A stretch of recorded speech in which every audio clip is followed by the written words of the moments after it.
And we're ready, sir. Thank you very much. First of all, good evening and Happy New Year to you all. I'd like to call the meeting to order. Sonia, would you give us a roll call, please? Yes, Mr. Chairman. Roll call for ward realignment meeting of January 10, 2022 at 5:30 p.m. Commissioner Curry, Chairman. Yes. Here. Commissioner Burnett. Here. Burnett. Commissioner Trahan. Here. Commissioner Throws. Here. Commissioner Sonia Gordon, I'm present. Okay. Sonia, would you read the statement of compliance for Open Meeting Act, Public Meeting Act? Yes, Mr. Chairman. Board realignment meeting covered by 48-hour notice. Notice of the time, date, location of and agenda of this meeting was transmitted to the North Jersey Herald News, The Record, The Arabic Voice, Italian Voice, the Passaic County Pulse, Dominicana News, Pesquero International, El Especial, the Paterson Press, and the City Post News, and tap into Paterson in addition to any other publication duly requesting such notices. At or about 11 a.m. on January 7, 2022, such notices were posted on the bulletin board in the office of the City Clerk at City Hall. Mr. Chairman. Thank you very much. Would everyone please rise for the Pledge of Allegiance, please? I pledge allegiance To to the United States of America and to the Republic for which it stands, one nation, under God, indivisible, with liberty and justice for all. Thank you all.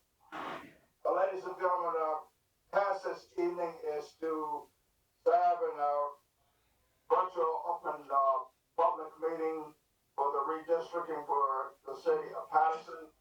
We are honored to have one of the best that we have in the state when it comes to our GIS manager that does maps all over the state for Remington and Burning company. We've used them before.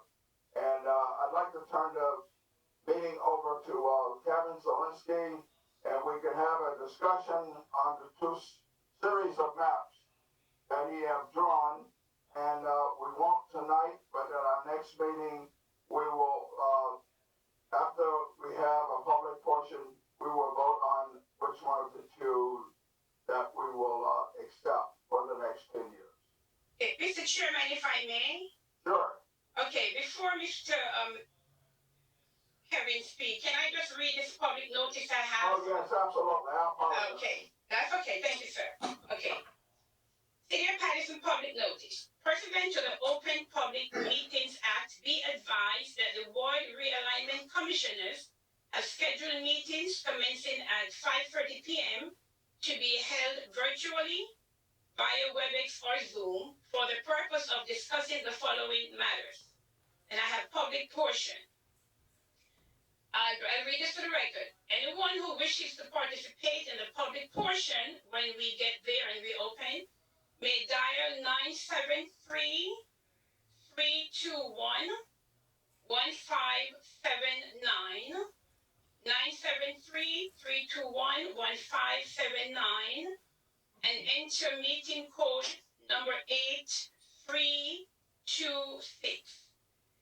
Press star 1 if they wish to listen to the meeting, and press star 2 if they wish to be added to the speaker list.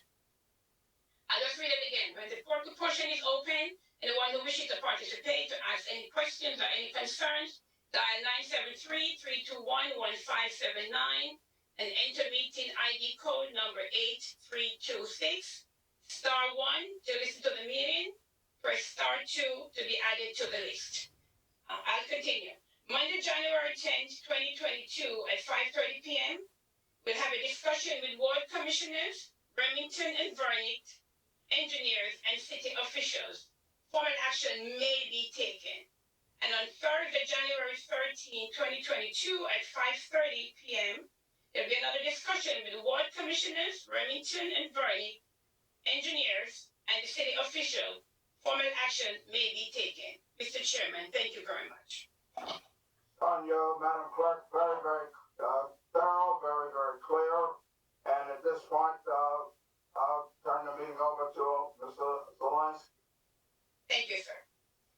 Okay, thank you, Chairman Curry, Ms. Gordon, and the rest of the board commissioners. Thank you. Right off the bat, my apologies. Oh, by the way, I also have my associate, Mr. Nicholas Phelan. He's in the yellow sweatshirt. You see him up in the corner there. He has been my sidekick working on through all of these maps for not just Passaic County, but several counties throughout the state who are under the same mandate as you under Title 40 for the decennial census.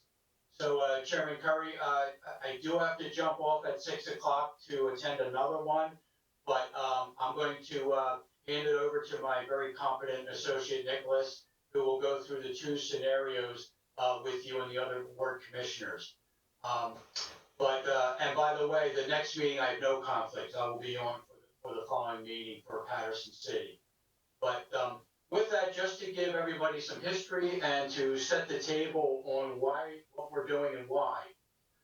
As you well know, every 10 years, a census is taken. In this case, this is the 2020 census.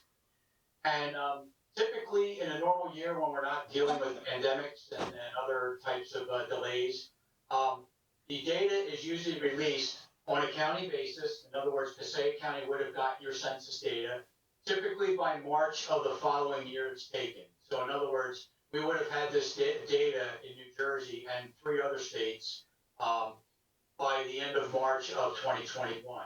And that's because Jersey is one of the states that has an early election. So they like to parse that data out, and then the rest of the country gets it generally in September. Because of the delays and getting it promulgated and the COVID, the census taking and so forth, everybody got the data released in September of 2021. And it was not parsed out by county. It wasn't in the nice, neat 21 packages that New Jersey would get. It was statewide. So we had to parse out or clip out Passaic County's data specifically, and then isolate Wayne and Paterson City, which were the 2 towns, or 2 municipalities of the several that have boards that were out of compliance. And I'll explain that in a minute.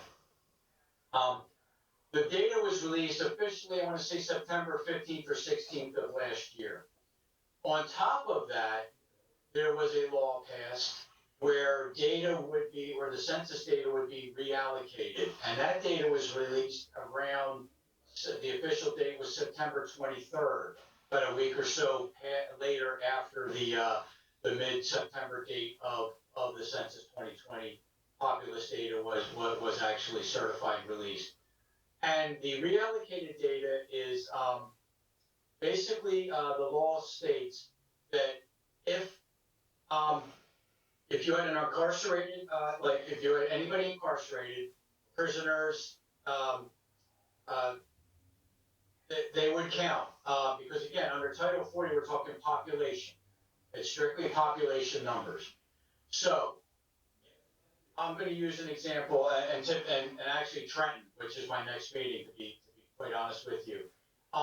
In South Ward of Trenton, Mercer County, they have 4 wards, north, south, east, and west. The South Ward in Trenton has the state penitentiary. Well, those incarcerated folks are counted. They are population. There's about 2,000 additional populace that's counted as part of South Ward. However, they don't vote. So with the fair and equal representation, to get that balance we're looking for, there's an additional 2,000 people in South Ward. So that number skewed, which gives the other 3 remaining wards an unfair balance, an unfair advantage, if you will, because they're not carrying that extra population. So there's a law passed where we're going to take the Census 2020 data, population data, and reallocate it. What does that mean? We're going to take the last known address, residential address for those incarcerated folks, and put them back where they used to be. Some may live in Trenton, some may live in Paterson City, some may live in Atlantic City, but it also works in reverse. There may be folks incarcerated in Atlantic City that live in Paterson City, so those numbers come back in. So what that does is it basically takes the last known residential address and puts people back where they were and brings them back in accordingly. That is the most fair way to get that balance so that the numbers aren't skewed heavy into one ward over another. So with that reallocated information, which we do have and we used for statewide, including Paterson City and Passaic, we take, there's how many wards, Nick, in Paterson? X. 6, yep, 6. All right, so there's 6 wards in Paterson. So what we do is we take the total population of the reallocated population, we divide it by 6 for the 6 wards in Paterson City, and we come up with an average. Then we take that average and we times it by the 10% deviation of less than that we need to hold, according to Title 40, where any 2 wards must be less than 10% deviation between its average of any 2 wards within that municipality. So then we'll take that average, times it by the 10% factor, then we divide that number in half. And what we'll do is we'll subtract that number from the average and add it to the average. So you get your low and high range of 10% around that average that you want to carry amongst, or strive to carry as close as possible between all 6 wards within Paterson City. So with that, we came up with an average. With that average, we came up with a ceiling or a maximum, and then a floor or a low range that we must be within. And Nick, we found from that average, we found there were, out of the 6, there were 3 wards that were out of compliance. Yep. So Nick, why don't you share your screen if you could and pull up the existing map right now for Paterson City and the existing chart. Alright, can everybody see this chart? Yes. Okay, so this is the current chart with the reallocated population in there. This, you can see that Ward 1 is high by about 600 people. Ward 3 is low by about 300, 400 people. And then Ward 4 is high by about, give or take, 600 people. So that's just kind of the chart with the current reallocated population in now. So if you look at that chart, you're going to see the low and the high, and then that average that we're looking to achieve. And the reason you use that 10% deviation as a factor, let's say there were 60,000 people in Paterson City. Well, if we could put 10,000, 10,000, 10,000, 6 times, that would be a 1-to-1 match. But given the demographics, the geometry, the geography of the city, that's probably not probable or practical to be able to get to a 1-to-1. So you have to deal with the requirements statutorily under Title 40. And they're as follows. A ward should be compact and contiguous. It should not disenfranchise it should not disenfranchise or break up neighborhoods. You want to keep communities intact. You want to be aware of where the elected officials reside and not displace them. Be aware of where they are relative to their ward, as well as polling places. The boundary should be designated by a natural or man-made feature. So in other words, that boundary should be defined by a road, a railroad, a waterway, something you can see in the field, as I call it. It should not be an arbitrary number. Now, the census blocks that we use, the reallocated census blocks, again, under Title 40, it's total population. It's from the newest newborn to the oldest senior citizen. Everybody's counted. And that total population is reallocated population is what we're working with. So we drill down to what's known as the census block level. The census block level typically mimics what you would think of as a tax map block, as an actual city block, bounded by 4 roadways or defined by a block where apartments, businesses, residents may reside. So you'll see that on the map that's showing you when you zoom in, you'll see the census block level. Most, not all times, they do mimic that city block or tax map block designation. Those are, for the most part, I'll tell you, 20, 30 years ago, we had census tracts, which is basically, here's Paterson City, you have 60,000 people, there you go, have a nice day. You had to drill down to that level yourself. Then you had block groups, which are subsections of the census blocks. Now they got it down to where you drill down to the actual block level. And like I said, most, not all times, it is actually a physical block that you would relate to, in a typical city or municipality. There are times where that arbitrary line, and that's what it is, an arbitrary line, may cut across, say, an alleyway or something where it's 2 blocks, but they did not know that and they combined it. So we need to be aware of that. The reason they make those blocks is really for the census takers, so they don't miss anybody and they don't double count anybody. They make sure we cover every square corner of Paterson City, so that every head was counted, if you will. So Nick will zoom in and show you there's 2 numbers. There's the census block ID number, which is usually a 4-digit number, and then the actual census taking that we showed is the second number that's underneath. And that is, all of those totaled up is the reallocated total for Paterson City. Then we'll break it down by ward, and that's where we get those numbers broken down by the 6 wards. And then we come up with the formula that we use to get that fair balance that we're looking for. So you get fair representation based on population again, but also you want to make sure that you're at that mean as close as possible. We typically, the other requirement that we need to follow under Title 40 is we want to minimize impact.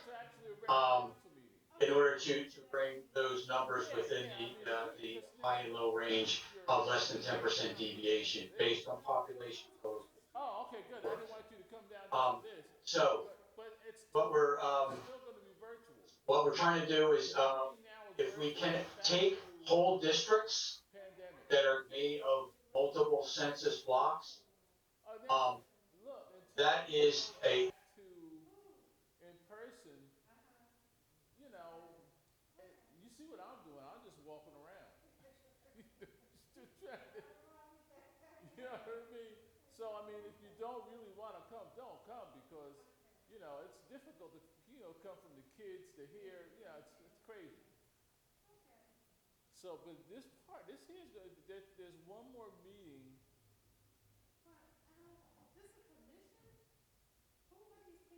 These are county people.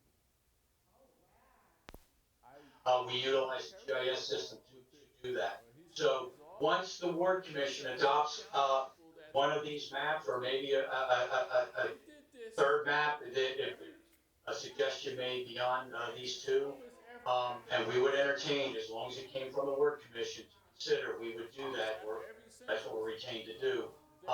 The final, what they call shapefile, and the address range report of anybody moving from old to new and what those shapefiles look like are one of the deliverables that would then go to the Division of Elections, so that the SBRS is up to date and current with whatever the Board Commission adopts.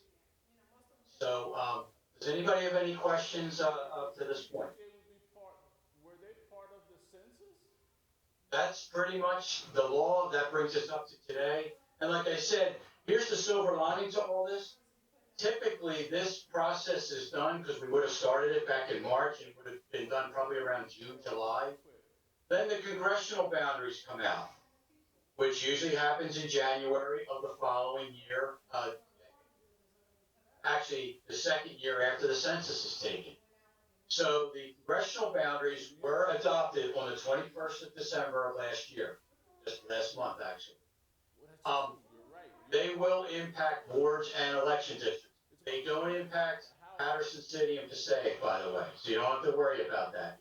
But we need to be aware of that because they are impacting other counties in the state. Typically, you like your word lines to be coincident or with the congressional. They don't always have to be, but it's a cleaner map to make sure that happens, or if you can. But they certainly cannot break up election districts, which is the other reason we like to move entire districts, if possible.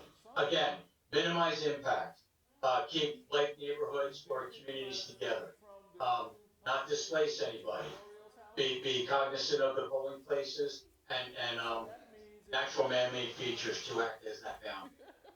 So that's the criteria. Not any one is more important than the other, but we utilize all of that to make our decisions, and we do utilize the GIS system to make that happen. So that any product that we that deliverable at the end of the end of this process is not only a hard copy that the board commissioners will sign off on, along with word descriptions and the other reports required, but the digital files are also delivered as well, so that everybody's on the same page. Kevin, if I might just add one thing, when you're talking about splitting, like Paterson is entirely in the 9th congressional district. Wayne, for example, will be split into 2 different congressional districts. The 11th district will have 4 wards, the 9th district will have 2 wards. Just for the public to give them an example of what you're talking about. Exactly, and Mr. Curry, by the way, tomorrow at 9 o'clock, We'll be together at Wayne, yeah. So after this meeting at Mercer tonight, I jump in the car tomorrow morning and drive to Wayne. So, yeah, we've been busy the last month or so, but yes, you're absolutely right. Where Paterson doesn't have to deal with that burden, we're dealing with it in Wayne because they did get split by the new congressional boundary. Absolutely. But Paterson doesn't have to worry about that right now. Like you said, they're in the 9th, and but we do have some deviation issues to get that good balance that we're looking for to get within the range that we need to. There are half of the 6 or 3 of the 6 are impacted, and with that, I'm going to turn it over to my associate Nick Phelan. He's going to go through scenario 1. And then scenario 2, give you the numbers and what impacts we're looking at for discussion by the board commissioners. Alright, so here's your current to-date map of the ward boundaries and population totals with the reallocated numbers as they are today. As you can see, wards 1 too high, ward 3 is too low, and 4 is too high. So really what we needed to do was take population from ward 1 and ward 4 and get them into ward 3. Yes, ward 3. So. And by the way, before you go on, and I apologize, Nick, I'm gonna Mr. Curry, with your permission, I'm gonna need to jump off this call and I'm gonna turn it over to my associate. But by the way, just for reference for the ward commissioners, sometimes we have to impact all the wards, even the ones that are in compliance, to make the other ones work.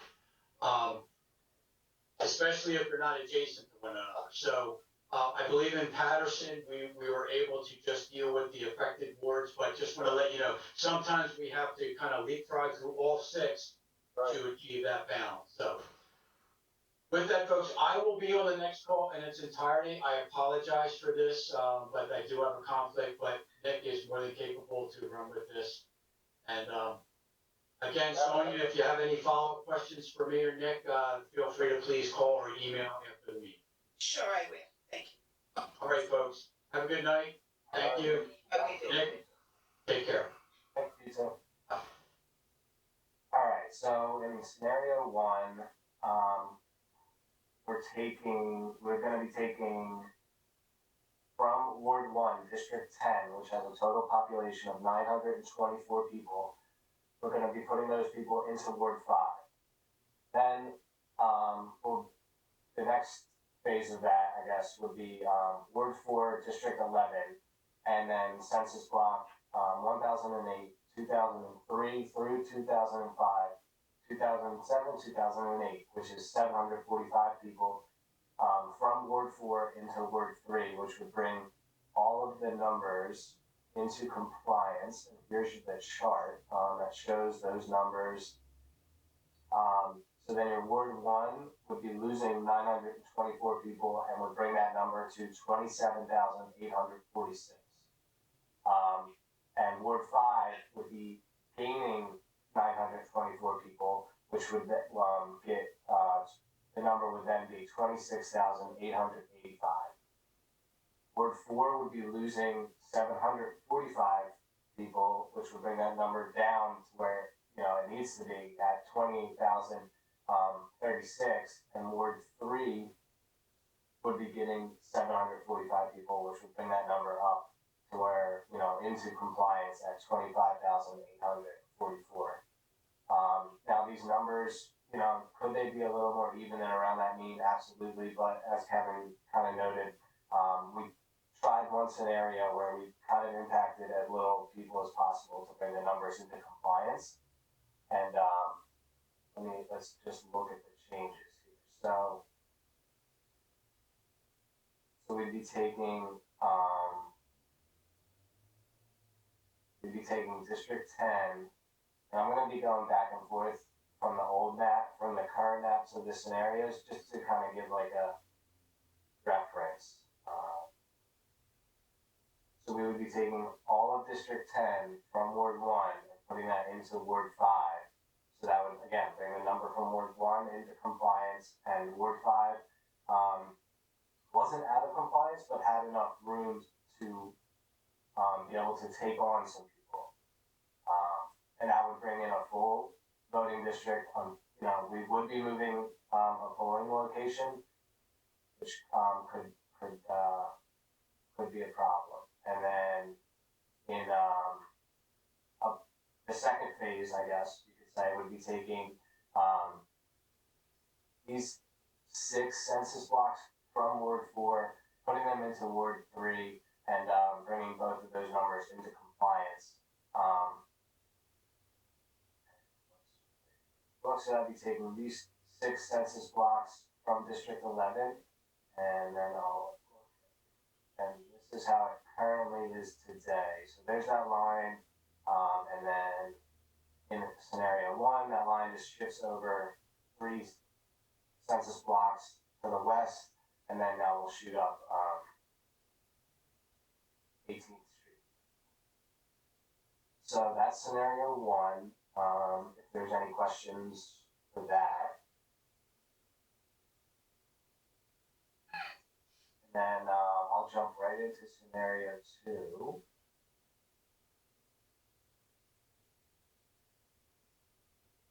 Alright, so in scenario 2, we're going to be taking, again, a full district. Ward 1, District 11. This takes 2,245 people from Ward 1 and puts them into Ward 5. Let me just move it on the chart. And then we'd be taking District 5 from Ward 4, which would take 1,667 people from Ward 4 into Ward 3. And then due to adding the full district of District 11 into Ward 5, Ward 5's number was a little too high, so we wanted to bring that number down. So we took 3 census blocks in District 4 from Ward 5 into Ward 3, and that was 490 people. So here are your numbers here that would be representing the changes made.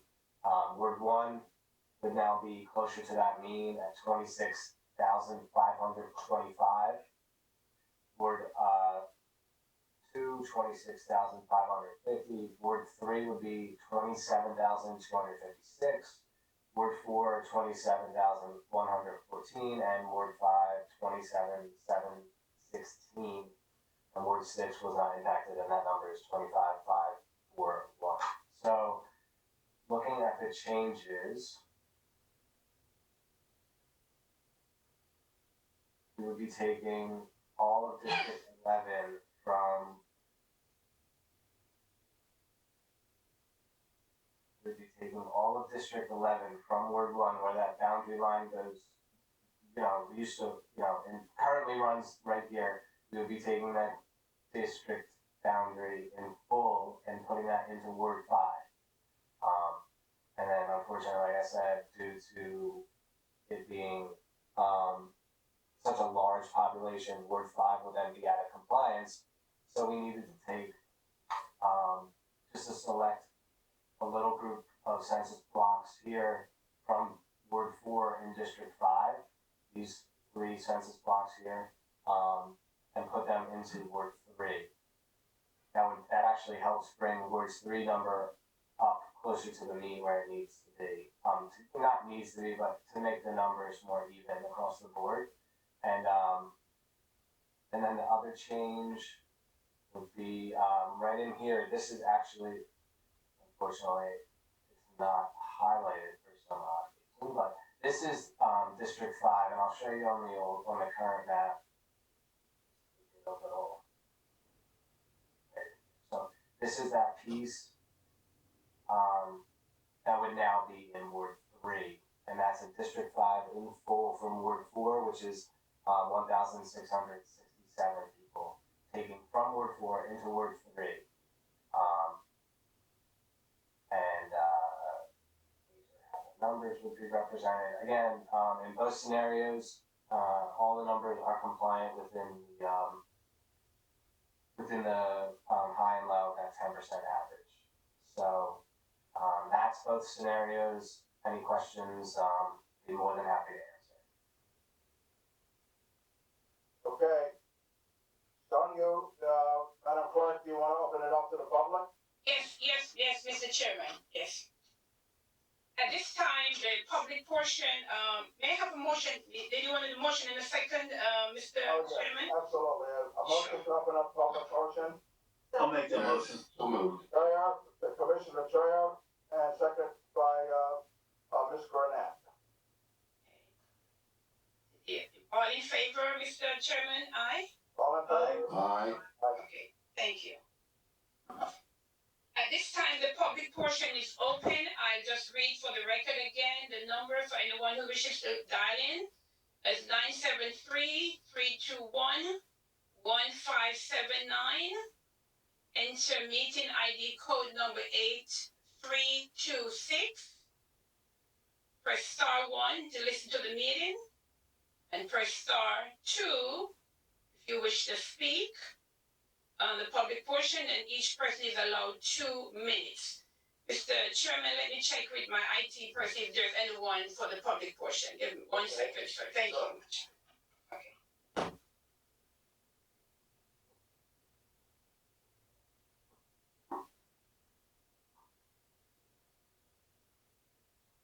Mr. Chairman? Yes. This meeting was advertised. It was posted on the website. It was in the paper. It was on the local channel. At this point, there's no one for the public portion to speak at this meeting. Would you like to entertain a motion in a second so we could close the public portion? I would like to entertain a motion to close the public portion. Motion. Commissioner Chair, second. I'll second it. I'll second. Commissioner Trost. Sure. All in favor? Aye. Aye, thank you. So the public portion for this meeting is now closed. Mr. Chairman, I'll pass it over to you. Well, does any commissioners have any comment? If there's no comment, we'd like to have a motion that we adjourn the meeting. Motion to adjourn? Motion adjourned by Gurnett, Commissioner Gurnett, a second. Second. Second by Commissioner Trost. Charles? All in favor? Aye. Aye. Aye. Aye. Thank you, Mr. Chairman. So the meeting is now adjourned. Good night, everyone. Thank you very much. Oh, Mr. Chairman, one other thing I just put in the record. Our next meeting will be held on Thursday, January 13, 2022 at 5:30 p.m. Thank you very much.